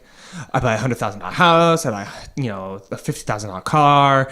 And I go on these 3 vacations. And then they're like, I only have $150,000 left. Where did all that money go? You're like, bitch, you just spent it. That is 30 years worth of money. And because I think it's if you're over $32,000 a year, you are above. That's earning. That's not worth. Like that's not actual $32,000. I think $32,000 converts to $45,000 or $48,000 is what you're earning. Mm-hmm. But if you're making $32,000 a year, you are in the top 1% of people in the world. Damn. For earning. So now I'm giving you $35,000. That isn't taxed because it's already your money. So now you're living above the line, but you still have to live off of $35,000 for the next 30 years. So from your age now, you have to work your life again in the time that you've been alive before you can just spend that money and kind of live. It's too bad most people don't know about, like the things you can do online too, because if I had the chance, if someone just like dropped $1 million into my pocket, well, I'd have a big pocket. You'd probably have to drop your hand in their pocket too. So. If He's someone, like, I got $1 million for you. You got to stick your hand in my pocket. if I woke up tomorrow and there was $1 million in my ESL account, yeah, I would have so much free time to actually like do things like, pursue, an online personality career. Yeah. I could make YouTube videos and be super positive about things, because there are people that make money off of just being assholes on YouTube. There are people that make money who like this beautiful Zoom Q8 camera. Yeah. There is a blogger that will get cameras, review them, and then say, this is how you operate them. And he lives off of just being an instructional manual. Yeah. There are so many things you can do online. Yes, I would have to work for the rest of my life, but it would give me the opportunity to find something I am passionate about. That's what I'm saying. That's why it's like the hope for one day. It's like, make money making the games, doing this, doing that, doing the interviews, doing some way to make some sort of income, because everything will lead to something else, which is why at the end of the day, the goal is always the invention. Yeah. The invention will be the big egg. That's the one that comes through. That's the one that gives you your automatic income. And that's the one that allows you to live your life freely. I should get together with you, because I have this idea. Right? A little idea time. Off the record. When off the record. Oh yeah, I don't want to. Off the record. Yeah, you don't want to spoil it. Yeah, you guys can't have this idea. Fuck you guys. This idea is ours. It's what originally helped me start getting in shape and eating right. Yeah. I think you might actually dig the idea too. Okay. I'm gonna leave that tasty morsel for you guys. So. Oh, it's gonna be like suet. It's just gonna be sitting there. It's like a wad of fat. You're just gonna suck on it a little bit. You know what I'm saying? Congealed animal fat, a little suet. I told the wife the one day, I was like, I just want to get some cocoa leaves and chew on them. She goes, no, you don't. I was like, what? She goes, when I was in South America, she goes, they would give us cocoa leaves in the morning to help us wake up and stuff like that. She goes, they taste terrible. I was like, I used to dip. Oh, cocoa leaves cannot taste worse than dip. That's a. And you can buy cocoa leaves on Amazon. No. Yeah. Well, you can buy them. I probably should have just assumed you could. You can buy legit. You could probably buy a fucking coffin on Amazon. I'm pretty sure you can. Pretty sure you can too. That's so crazy. So she was in South America? Yeah, she went to South America. She went to Machu Picchu. Oh, that is cool. Picchu. May I ask for what? Is she her family? Oh, I thought she was maybe like a Colombian drug lord and had to track someone down. She was a Colombian drug lord. Do you think we would live in this house? Well, maybe she changed her life around. She saw the light when she met you, and she realized that, I'm not going to be that person anymore. I'm going to be better than this. I'm going to live a modest life. I'm going to live a modest life. She goes, I make better decisions now that you're here. No, she went with her family for a vacation and stuff like that. But yeah, she's like, she goes, they just taste terrible. It's like, there's things in this life that you can tell me just how bad they are or just how good they are. I need to do them myself. So I need to buy coca leaves and I need to fucking chew on them so I can be like, that's disgusting. Everyone in my life told me how good cranberry sauce was.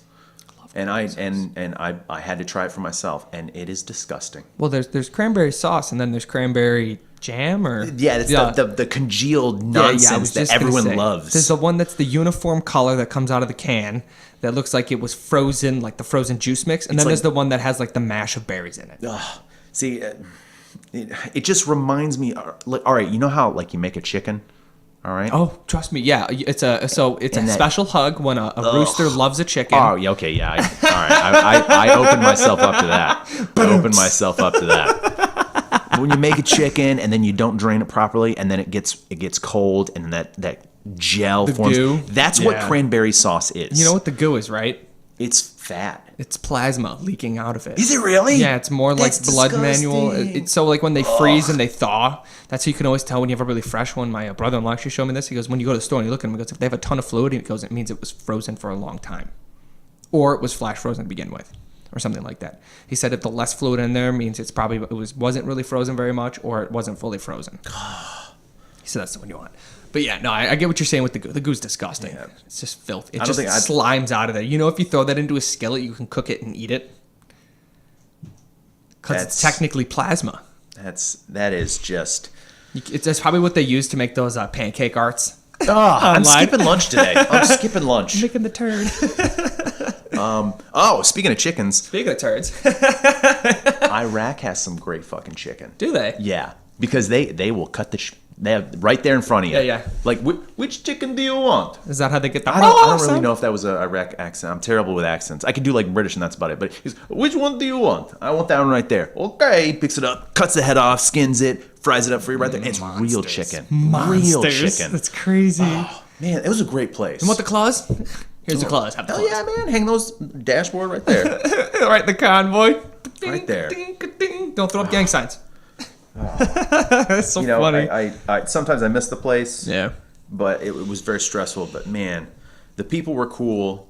The food was delightful. They made this. There was one day I was sitting out. We were on it was like 16, 17 hours in the fucking hot sun, just posted up. And I was a gunner, so I couldn't really go anywhere. Gunner. And all of a sudden, this young child comes running out, and he's like holding this little china dish. He climbs up and he hands it to me. They call it chai. It's just black tea. It's like black tea with a metric shit ton of sugar. Oh, okay, so much sugar. Okay. It's like sweet tea from the south, but it's way better. Yeah. It's Arabic or chai is Arabic for tea. So it's not actually like spiced tea. I didn't know that. It's just tea. When the silly Americans say chai tea, they're really saying TT. Well, there actually is chai, like spiced chai tea. Yeah. But Arabic is just, or chai is just Arabic for tea. But this Interesting. kid runs out. He brings me this cup of hot tea, and you'd think like, oh, blazing desert. Why the fuck would you want hot tea? It actually cools you down. Oh, it really does. Yeah. It really does. Which and is the amount interesting. of sugar kept me awake for the next 37 hours. So good. What's the longest you've ever been awake? I don't know. Because we were on a training stint, and it got to the point where I actually started hallucinating. Mm-hmm. It was several days without sleep. Christ. So, by the way, I had an epiphany. What I'm going to do for live streaming is I'm going to buy a webcam that I can post here, so I can flip it around, and I'll put it right underneath the monitor here, the camera here. So I'll camera shoot here because it won't see this under here, and then I'll film like that for live streaming. Okay. And then I don't have to worry about double recording because I can still do this and I can edit these and I can upload these to YouTube. Because a lot of times if you double record through here, like a Twitch stream or something like that, you can't post for like a week. Because that's their technical file for a week. All right. So the way that works is when you become a Twitch affiliate, I think it's either a couple days to a week. But until actually they changed the rules. So you get affiliated really quickly. Yeah. So, yeah, I guess that's true. But I'm going to need you to send me a link for a camera that I can use that's going to be good quality. Because then I can turn the laptop this way, put it there, and have the camera sit down. So we can at least see what we look like on both of these. Because I was like, that's probably going to be the easiest fucking way to do this. The easiest, the one that I have, the Logitech C920, it's probably one of the best and cheapest cameras you can get. Mm-hmm. The other thing that I would be curious about is how you would do the mic situation. Because if you have all of your audio going through that, you might also need a different mic for each person. So are you saying that I need like a phantom board that I can plug everything into and then wire it into there? You might. I'll do a little research. Because I'm actually, I'll be setting Nicole. All right, so I keep going back to Nicole. I'm sorry. It's okay. That's your life, bro. Ah, man, she's so great. Everyone needs a Nicole. So when you share this, when Nicole watches this, she's gonna be like, "Why did you tell them about me? I just want to sit here in the corner. Leave me alone." I already told her that I'm going to be talking about it. I told her she has to do an interview. Yeah. She has to, because she's lived a phenomenal life. She was a Marine. What? Well, she was almost a Marine. She went to training, and the best stories are almost always almost stories. she got like her leg, like, I don't know, blown off or something from a grenade, and then a bear attacked her, and then she had to fight it off, and then she pulled a sword from a stone. It was weird. It was crazy. So is she missing a leg? No, she's not. They found it. They found it. Put it back on. Okay. She actually found it and sewed it back on herself. Yeah, she's did. Very she handy. did a Nightmare Before Christmas on herself. She's like, "Where's the thread?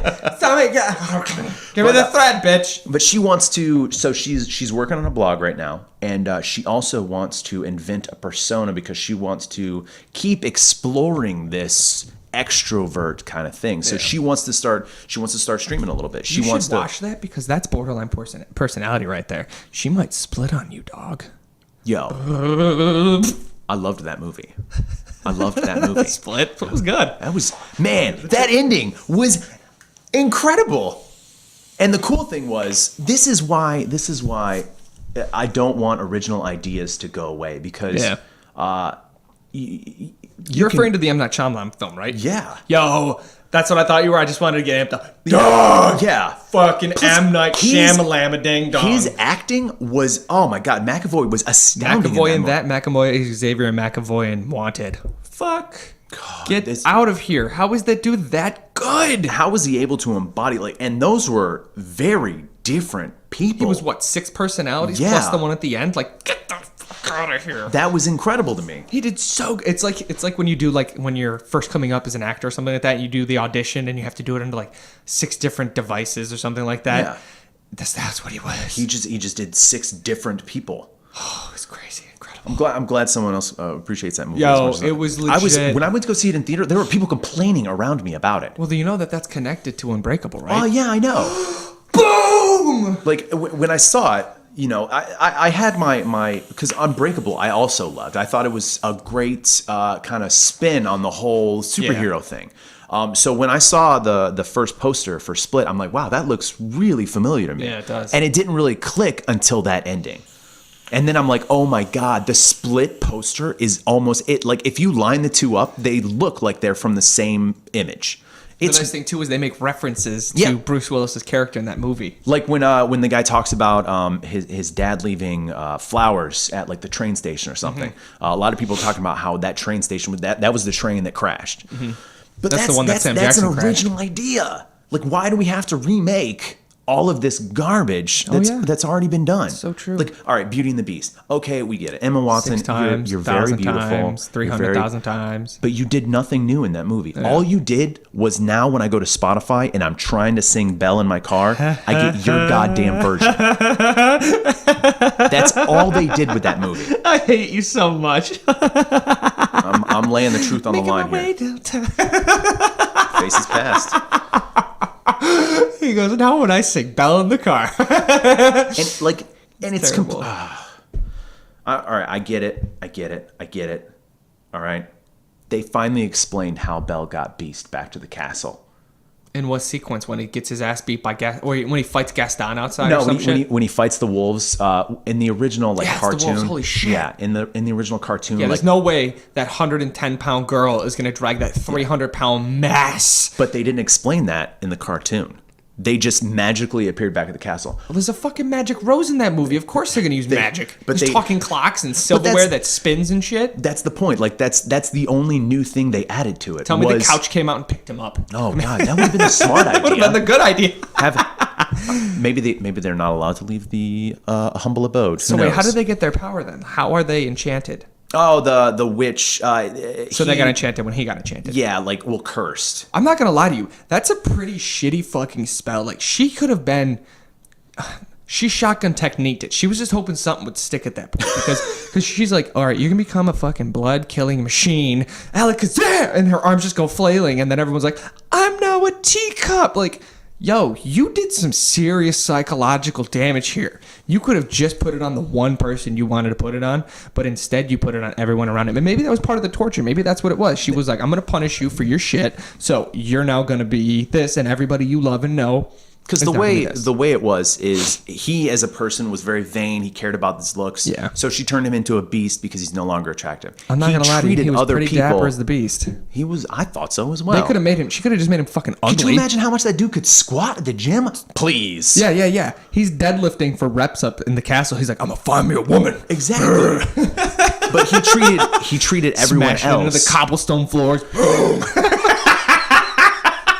He builds his own goddamn rack. He's like bringing in giant chunks of lumber. He's like, my whole could have life taken I've been advantage of the curse. But he just shaves that shit off, and he's just got this ripped 18 pack. He's like, God, abs on my so abs. Weird. That's what I'm saying, though. Like, he wasn't just a monster. He could have shaved that. He could have found somebody who could have barbered him up all the time. He just would have had a really big. There's people like that who have really big jaws and eyes and shit. You know what I'm saying? Like, someone would love that. Oh, God, that face. No. All right, hold on. Now that I'm really thinking about but this. But if the Beast could come out of the castle and he doesn't lose the spell, why would they not be able to come out of the castle and lose the spell? It's not a dome. Like, it's not like a preventative dome that's going to stop him from, like, all of a sudden. I think this needs some research. I think we need to research this. So we're just maybe there's a ton of plot holes and we're just not aware of them. We're trying to pick it apart. I am, because this doesn't make sense to me. Oh, damn, I keep doing that, man. We already went over the fact that the fucking... Oop, that's me. That's my ear. Why is my ear fucking up? There we are. Okay, I'm good. I can hear myself again. So we're going to do... Yeah. What we're going to do... There you go. Run that right underneath there. Oh, yeah, that's a much smarter idea. Oh, shit. I'm on the same program. But yeah, if he can leave the castle and he doesn't lose the spell, why would they not be able to lose the castle and not lose the spell either? Everybody could come out. Just go into town as a teacup. Get you filled up. Oh my god, that would get you smashed. This was back in a time where they still thought witches were real. China, bitch. So they weren't real. They turned them into a fucking All right, well, case in point. He's like, I don't leave the castle. They think witches are real. Bitch, did you see what happened to you? Witches are real, man. Witches I'm a are really real. for a reason. I pee standing up now. But they remake Beauty and the Beast, and it's nothing new, and it's upsetting. Like, be original. Yeah. If you're gonna remake something, take a different spin on it. Well, that's like technically a lot of those stories that Disney did were remakes of stories that were written by the Brothers Grimm. They remade darker. them. They remade them. So they did it once. I guess that's true. That doesn't give you a hall pass to remake it again and remake the same thing. Yeah. Doesn't give you that. It's bullshit. I know. But then you're talking about the same thing with all these remakes. Like, I love superhero movies. Obviously, I love superhero movies. But there's a line, and there's so many fucking franchises out there that we could be tapping into. Yeah. And we could be showing. Like, they messed up by putting the Inhumans on network. Inhumans was... Inhumans is like Black Bolt and the Royal Family. Okay. Yeah. Because they kind of segued it because they're doing the Marvel Shield. Oh, and it's similar. That's how they heard get a lot their of good abilities. things about. Like, the first Shield's season of good. Shield was terrible, but then it gets really good. No, the first season was the good season. Oh, really? Yeah. Oh, I'm gonna have to check it out. But so Shield kind of affects the Royal Family, because the kind of way that they got their powers and Shield is the same way the Royal Family gets their powers. And then they're like, oh, we're gonna go on franchise, and then they didn't really fucking do it right, and then it's garbage. But then they have another show called Marvel Runaways, which is based on their own interests. It's not actually based on anything. You're like, so you made your own thing. And then PlayStation has their own superhero show. There's that comedy superhero show with Vanessa Hudgens that's out there that's super freaking bad. Super terrible. It's like we make the gear that we live in a society with superheroes, and we're just trying to make it through every day. So we work for a company that's trying to allow people to live their life like it's normal. So like they make like an umbrella that stops rocks from falling and killing you. Yeah. It's like a protective dome, or like a blast suit that you wear under your clothes, and if you get involved in like a blast somewhere, it flies and it goes. Yeah. So it's Iron Man suits. Yeah, but they could have done it less comic like, and they could have done it more serious like, and it could have been a really, really good show. Like, and they've done shows where it's superheroes that are serious, like Arrow, Flash, Supergirl, and even if you go back further, I loved Heroes. We got Black Lightning, bitch. That starts this month. I didn't get to watch Heroes. Oh, you didn't? No, that's on Hulu, right? Or Netflix. It's on one of the two. It might be. When I watched it, it was actually on syndication. Like it was on TV. Yeah. So I had to wait, but it was just normal, average people who suddenly had superpowers. Everybody said it was good up until the last season. Yeah, it got a little weird. That's like, did you watch Alphas? Alphas has 2 seasons. It's on Netflix, or it might not be on Netflix anymore. It was just a sci-fi. It was their version of like superhero, like law enforcement. Yeah. It was really good. And then they segued to season 3, and then they got canceled. Like, they had a perfect segue. I was like, yes, I'm ready. And then just done. You're like, what the shit, guys? Come on. Oh. That's what I was going to say. Gotham is one of the things. I didn't much like everything past season 2, I think it was. I didn't really like it. I loved Gotham season 1 because it took your normal, all right, we get superheroes, and then it stayed away from the superheroes, and it focused on the average people. It focused on like Jim Gordon, who doesn't have superpowers, and he's a cop investigating shit. Yeah. I didn't like it once it got past like season 2 because it started going like, we need more supervillains. We need villains. I liked when it was just normal people, and then like all of the superhero shit was like a side. Wait, was season 2 the one with Gallivant? Or was that season 3? I think season 2 is with Gallivant. All right, because Gallivant comes back in season 3, but the kid who they chose to play Joker, he was really good. He was in season 2. Didn't he die? In season 2. He's in season 3. Oh, I didn't really get season all the way through. Season 3's good, dude. You got to get it. You got to just do it. I have to go through season it. Season 3's good. I think I made it like halfway through, I think. And I got to disagree. Somebody was like, oh, the girl who plays Selena is so good. I don't like the girl who plays Selena. She looks weird. She's a little weird. Yeah, she got wide eyes. Here's a question. All right, so the Catwoman movie was terrible. Awful. Halle Berry was awful. Listen, awful. Halle Berry, awful. We loved you in Swordfish. Awful. I thought you were gonna say Monsters Ball. Oh, she was naked in that one too. Like, please. You're like, whoa. Who do you think crazy? Would make a good, like, if they decided to make a rebooted Catwoman movie and give her another spot in the limelight, if you will, who do you think would make a good Catwoman? Okay, so in order to be a good Catwoman, you have to, by description, be taller, thinner, physically fit. That's the big one. I would say, you know what's fucked up is we need to get some of those CrossFit girls to start acting, because they're built like some of these superheroes. Yeah, they are. We need to get them to start acting. And they could probably do really good. And you can probably find stunt doubles, because a lot of them are pretty vanilla looking. No offense to the CrossFit girls. But they're pretty vanilla looking. So it's pretty easy to find a good stunt double. But they're built for the job already. And with a couple months of good acting lessons, you can have these girls that look like they are designed to be fucking killers. And that's actually when I originally heard that they were going to do a Wonder Woman movie, I thought that's what they're going to do. I thought they were going to have like someone who was built be Wonder Woman. Gal Gadot is ex-Special Forces. She was a heavy arms trainer. Listen, I did not know that at first. Yeah, no, she did a good job. I was very happy. Very good. That was the only DC movie. Sans like the Dark Knight Rises. Trilogy. Yeah, is that the one that the trilogy had the Joker? The Batman Begins, Dark Knight Rises, and what's the third one? Shit. The Dark Morning Night Sun. Dark Knight Rises. Yeah, I was just gonna say sun sets on the Dark Empire. I don't know.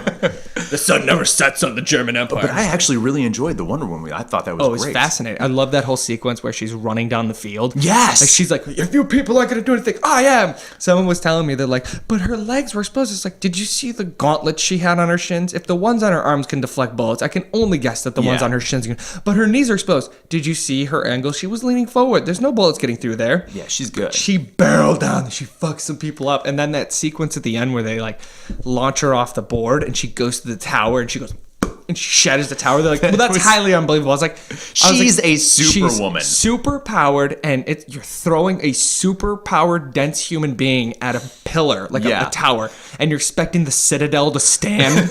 Like, no, you throw a rock the size of her to the building, you're gonna blow the building up. I don't care what you say. So she's a rock at this point, and they're gonna throw her through the building. The only thing that I did not like about that movie was the villain's tooth. No, believe it or not. Hate his tooth. I didn't like the fact that Chris Pine was in it. And don't get me wrong. I'm happy he died. Don't get me wrong. I love Chris Pine as an actor. I'm happy he died, and I'm happy he was in the movie. But because he was in that movie means that he is not going to be in the role that I think he should be in. I think Chris Pine would make a wonderful Hal Jordan. I think he would be a great Green Lantern. They're not going to bring back Hal Jordan. You think they're going to go with Jon Stewart? I think they're either going to go Jon Stewart or they're going to go Kyle Rayner, the greatest Green Lantern of all time. Yeah, true. But most people, I figured they would just go back to that. Kyle Rayner's the best. Who's gonna play him? I don't care. Somebody who's not Ryan Reynolds, please. Oh my God, I know. Yeah, but no, Ryan. I've gotten into this argument so many times that Kyle Rayner is the greatest Green Lantern of all time, and everybody argues with me because they don't understand that Kyle Rayner is the best because they don't know who Kyle Rayner is. Even though he's literally got like over half of the Green Lantern stories. He was the first Green Lantern to become a Blue Lantern, to become a White Lantern, to become a Black Lantern. Blue was which? I can't remember, but Barry Allen became a Blue Lantern, a White Lantern, and a Black Lantern.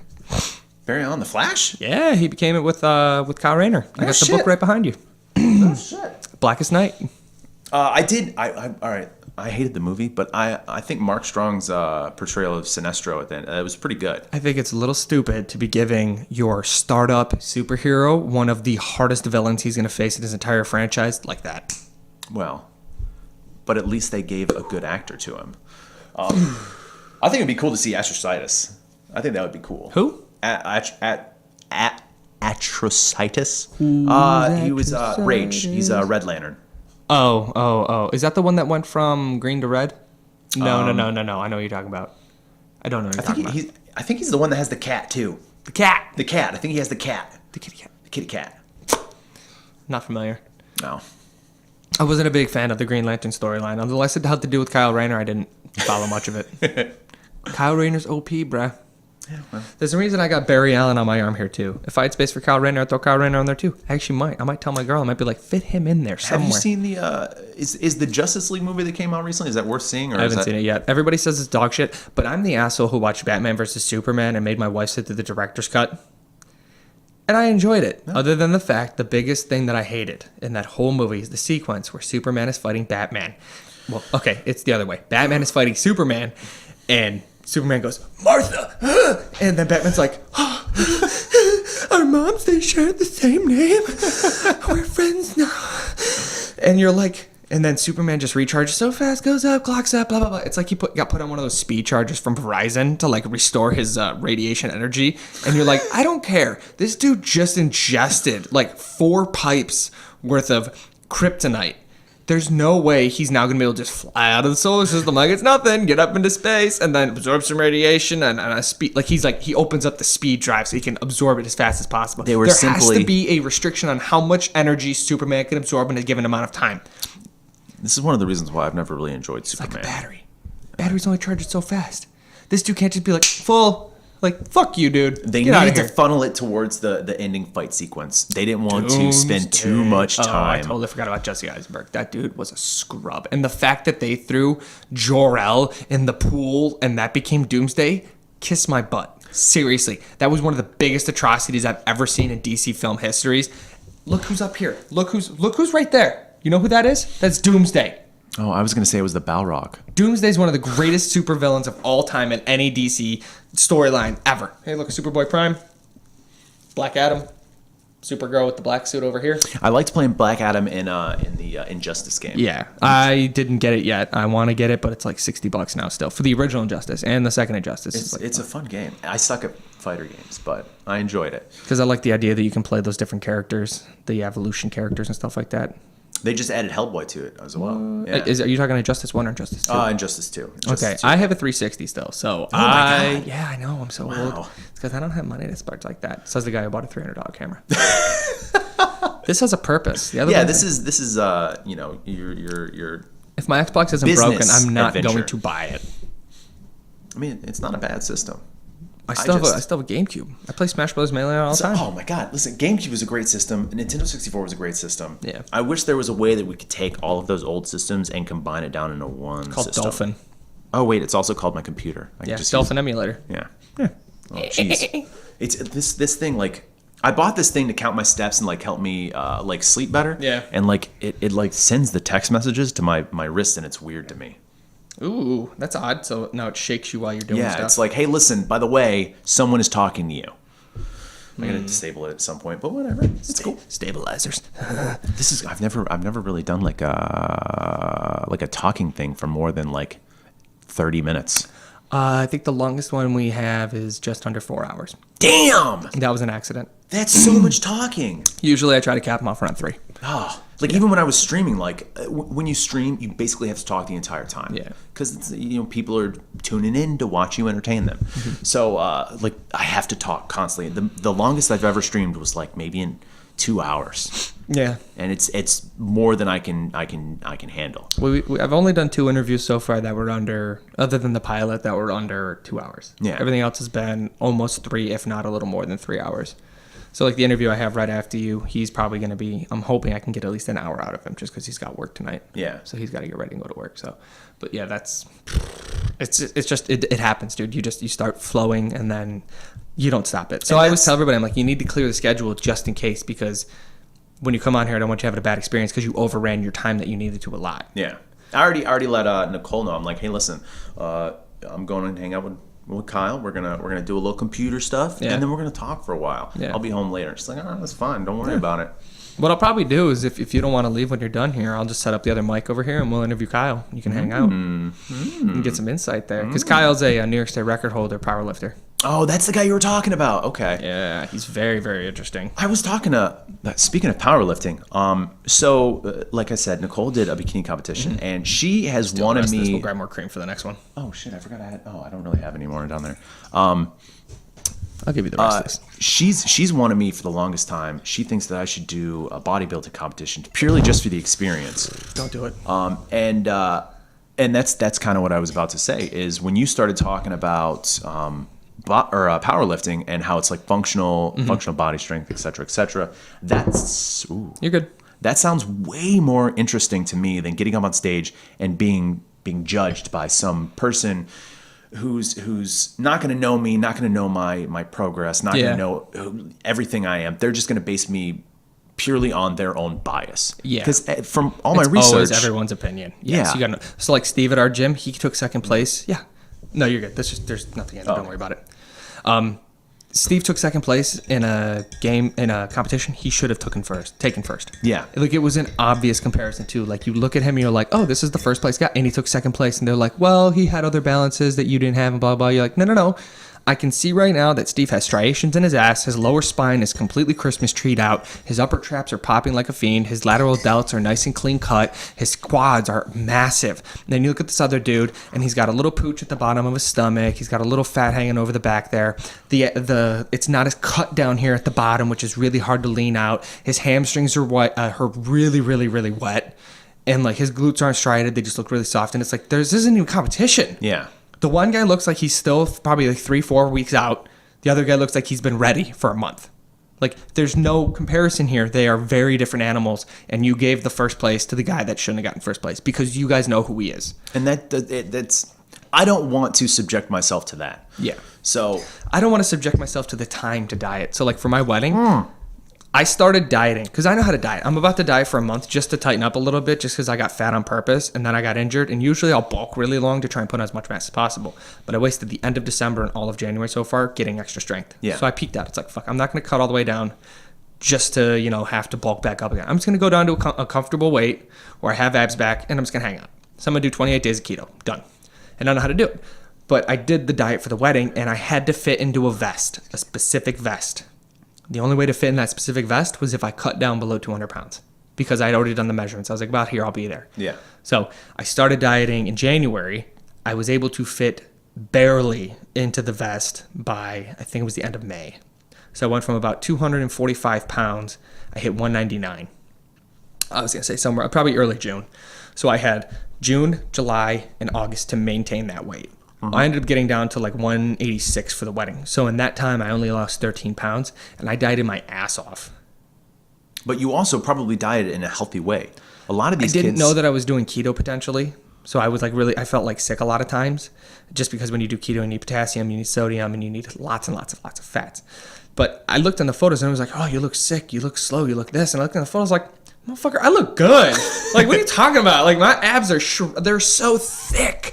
They have their own gravitational pull. I was like, my pecs look defined, my shoulders look full. I was like, what are you talking about? I look sick. They're like, oh, you just look like you need a sandwich. I was like, I felt great. Yeah. For then, but it was hard. I dieted for almost 8 months. And that's to do a bodybuilding competition. That's pretty much. But I was probably not even there yet. I still probably, if I was going to do a show, I would have had to diet for another 2 months. Because I don't do cardio. And I refuse to do cardio. I do jump rope. That's the only cardio I do. My cardio sprints. Well, I lie. Sometimes once a month I go and I do my 2-mile run for the military. But you're going to be super into this on Wednesdays when the weather gets nice. Yeah. We talked about this in the gym. I just tried to do the beat off sign, but I can't turn my wrist. Oh, I thought you were going to Yeah, no. I just tried to do the beat off sign. I got to do this. I can't move it. But yeah, I'm down for that. That sounds incredible. Fun. Yeah, we're actually gonna cut now. Oh, we're gonna come back later. We're gonna grab some coffee real fast. Oh shit, it's 3. Yeah, we're gonna because we're gonna plug in because he's literally gonna be right here. Bye. We'll be back. Say bye to John Myers. He'll be back. Hello. It was nice seeing you all. Seating you all.